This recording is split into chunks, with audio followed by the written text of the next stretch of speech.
My uncle went on a solo camping trip and never returned. Then his journal showed up on my porch. The silence was a suffocating blanket. It had been 6 months since Uncle Silas vanished. 6 months of fruitless searches, unanswered questions, and a gnawing emptiness that echoed through our family. Silas, a man who found solace in the solitude of the wilderness, had embarked on a solo camping trip to the Blackwood Forest, a sprawling, notoriously dense expanse of ancient trees and whispering shadows rumored to be older than the very mountains they clung to. He was an experienced outdoorsman, a veteran hiker, a man who could navigate by the stars and build a fire with nothing but flint and steel. The idea that he'd simply gotten lost or injured felt wrong. Silas knew the woods. He respected them. They were his sanctuary. Then, out of the blue, it happened. I found it one morning, propped against my front door like some macabre newspaper delivery. Silas's journal. Its worn leather cover was scuffed and stained with what looked like dried mud and something else, something darker. My heart hammered against my ribs as I picked it up, the weight of it feeling heavier than it should. The air around me seemed to thicken, the morning sunlight dimming as I carried it inside. I hesitated before opening it, a sense of dread washing over me. It was as if I knew, deep down, that whatever was written within those pages would shatter the fragile peace I had somehow managed to cultivate in the wake of Silas's disappearance. The first entry was dated the day he left. Blackwood Forest, October 12th. The air is crisp, the scent of pine sharp in my nostrils. This is what I need. Time to reconnect with myself, to escape the noise and the distractions. Martha would have hated this. Good riddance. I found the perfect spot near the old hemlock grove. The trees there are ancient and imposing, their branches reaching towards the sky like gnarled fingers. There's a stillness here, a sense of profound peace that soothes my soul. The handwriting was Silas's, I was certain of that much. It was neat and precise, reflecting his methodical nature. But even in these early entries, there was a subtle undercurrent of something off, a darkness that seemed to seep through the words. October 13th. Woke to the sound of birdsong, a chorus of melodies that filled the forest with life.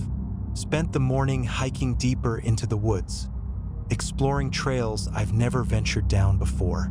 Stumbled upon an old stone well, hidden amongst the trees. It was covered in moss and vines, a testament to its age. I peered inside, but it was too dark to see anything. There was a faint, almost imperceptible odor emanating from it, something earthy and rotten. I decided to leave it undisturbed. Something about it made me uneasy. My unease grew with each word. Silas was usually so descriptive, so full of enthusiasm when writing about his nature explorations. But this was different. There was a sense of foreboding lurking beneath the surface.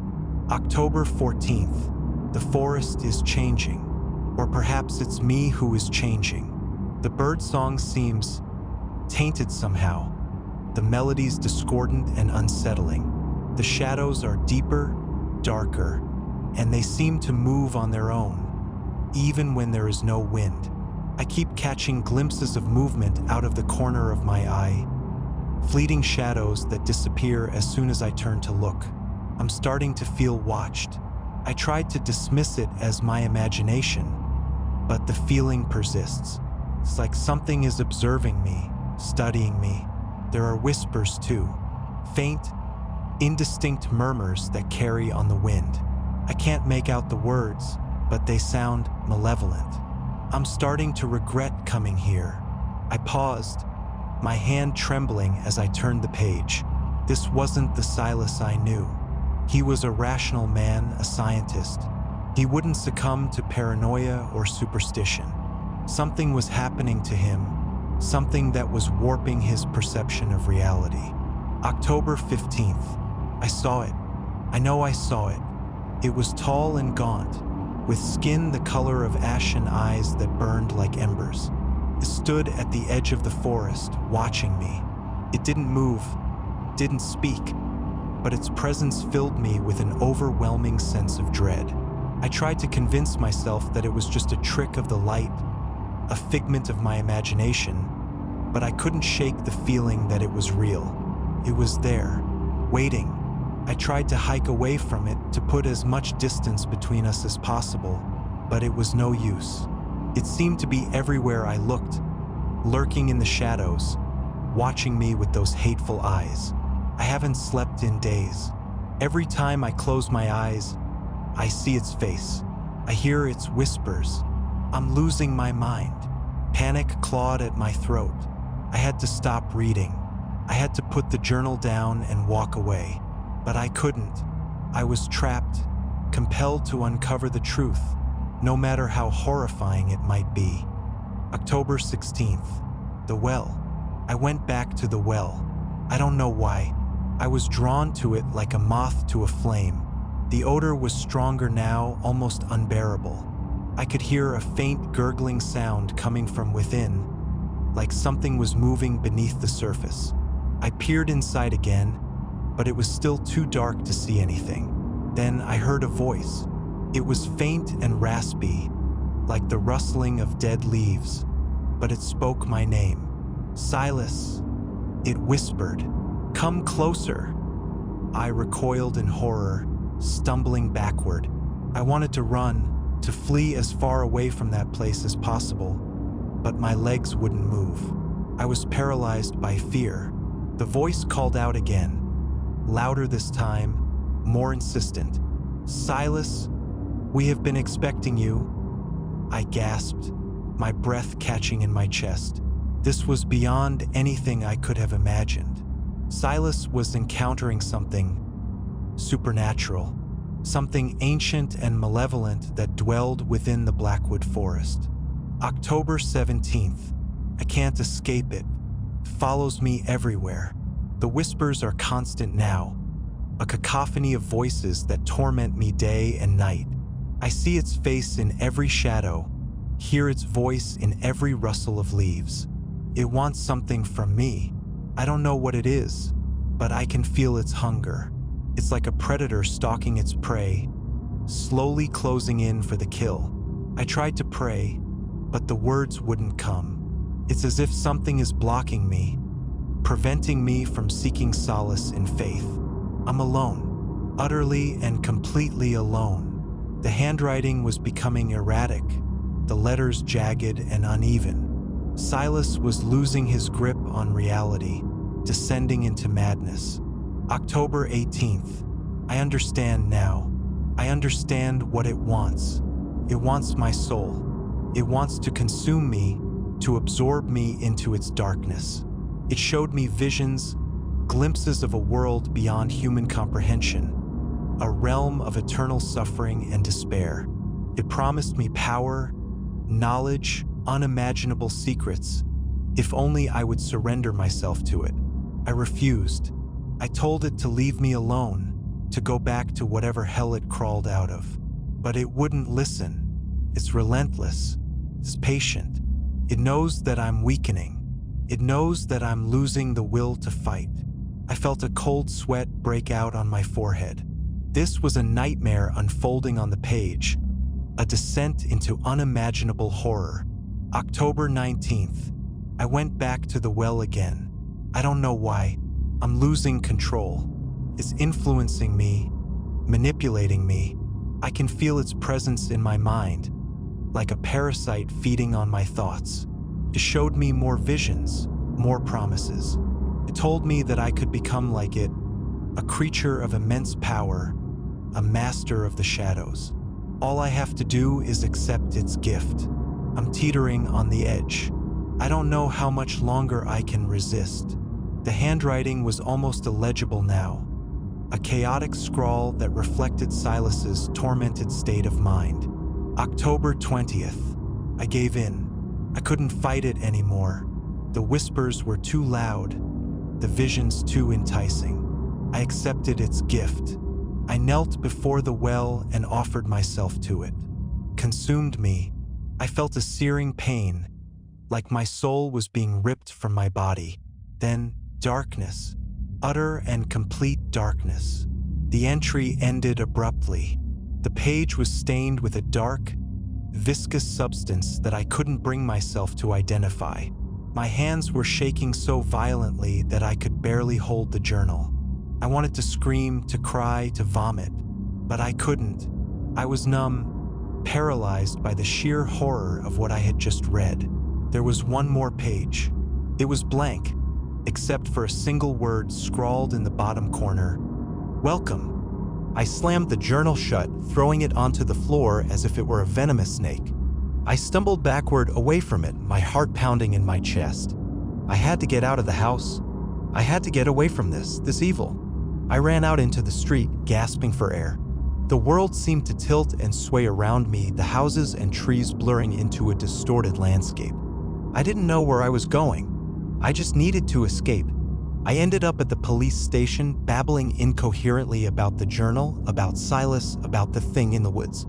The officers listened patiently, their expressions a mixture of concern and skepticism. They took the journal as evidence, promising to investigate. But I could see in their eyes that they didn't believe me. They thought I was delusional, traumatized by my uncle's disappearance. They humored me, offering me a cup of coffee and a ride home. Back in my house, the silence was even more oppressive than before. The journal was gone, but its presence lingered, a malevolent energy that permeated every corner of the room. I couldn't shake the feeling that I was being watched. I started seeing things, fleeting shadows at the edge of my vision, whispers that seemed to come from nowhere. I tried to rationalize it, to tell myself that it was all in my head, but I couldn't ignore the growing sense of dread that was consuming me. I couldn't sleep. Every time I closed my eyes, I saw its face, those burning ember eyes, the gaunt, ashen face of the thing in the woods. I could hear its voice, whispering my name, beckoning me to return to the well. I knew that I was in danger. I knew that whatever had happened to Silas was now happening to me. I decided to go back to the Blackwood Forest. I didn't know why. Part of me wanted to find Silas, to uncover the truth of what had happened to him. But another part of me, a darker part, felt drawn to the well, compelled to confront the evil that lurked within. I packed a bag with supplies, a flashlight, a compass, a map, a knife. I hesitated before grabbing Silas's old hunting rifle, the one he always used on his camping trips. It felt wrong, somehow, to take it, like I was desecrating his memory. But I knew that I couldn't go into the forest unarmed. I drove to the Blackwood Forest early the next morning, the air thick with mist and foreboding. The trees loomed over the road, their branches intertwining to form a dark, impenetrable canopy. The forest felt alive in the way a predator is alive, watchful and hungry. I parked my car at the trailhead and took a deep breath, steeling myself for what lay ahead. As I walked deeper into the woods, the silence descended once more, a silence so profound that it felt like a physical weight. The only sound was the crunch of my boots on the fallen leaves and the occasional rustle of unseen creatures in the undergrowth. I followed the map that Silas had used, the same map that he had marked with the location of the hemlock grove and the stone well. The trail was overgrown and difficult to navigate, as if the forest itself was trying to deter me from reaching my destination. The air grew colder, the shadows deeper, the sense of dread more intense with every step. I started seeing things again, fleeting glimpses of movement at the edge of my vision. I heard whispers too, faint and indistinct, but undeniably there. They seemed to be coming from all directions, surrounding me, closing in. It took me hours to reach the hemlock grove.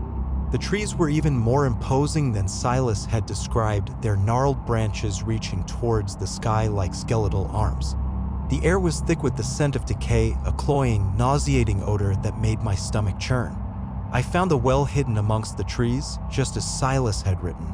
It was covered in moss and vines, ancient and forgotten. The odor emanating from it was overwhelming now, a putrid stench of rot and corruption. I could hear the gurgling sound coming from within, louder than before, more insistent. I hesitated, my hand trembling as I reached for the flashlight.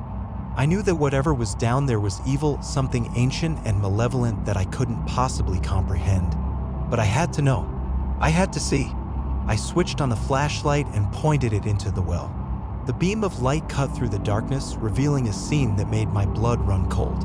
The well was filled with water, but it wasn't water. It was a thick, viscous fluid, black as ink and teeming with things. They were small and worm-like, writhing and twisting in the darkness. But as I watched, they began to grow, to morph into something else. They elongated, their bodies thickening, their shapes becoming more defined. They were forming into faces. Faces that were pale and gaunt, with eyes that burned like embers. Faces that I recognized. They were the faces of Silas and countless others, all trapped within the well, their souls consumed by the darkness. One of the faces turned towards me, its eyes locking onto mine. It opened its mouth, and a voice emanated from the depths of the well, a voice that was both familiar and alien, a voice that chilled me to the bone. "Welcome," it whispered. I stumbled backward, dropping the flashlight. It clattered to the ground, plunging the well back into darkness. I wanted to run, to flee as far away from that place as possible, but my legs wouldn't move. I was paralyzed by fear. The voice called out again, louder this time, more insistent. "Welcome, join us." I could feel its presence in my mind, like a tendril of darkness reaching out to claim me.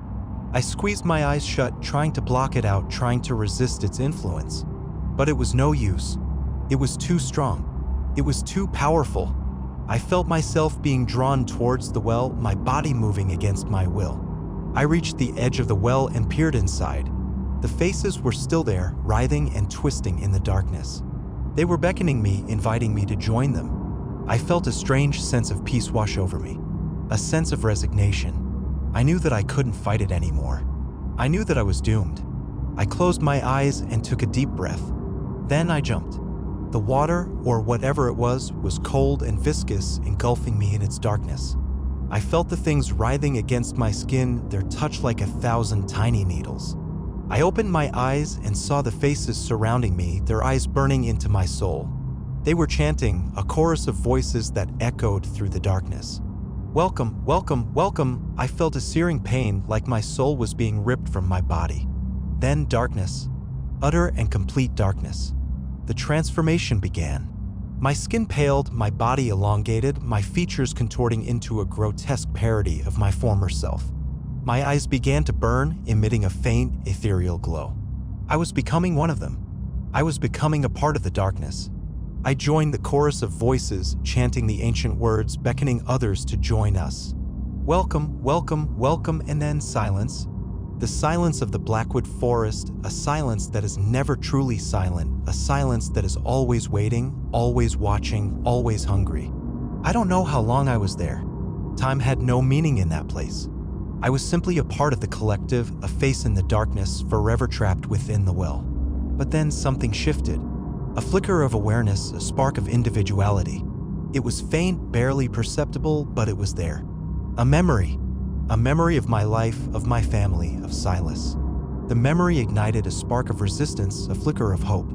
I tried to fight, to break free from the collective, but it was no use.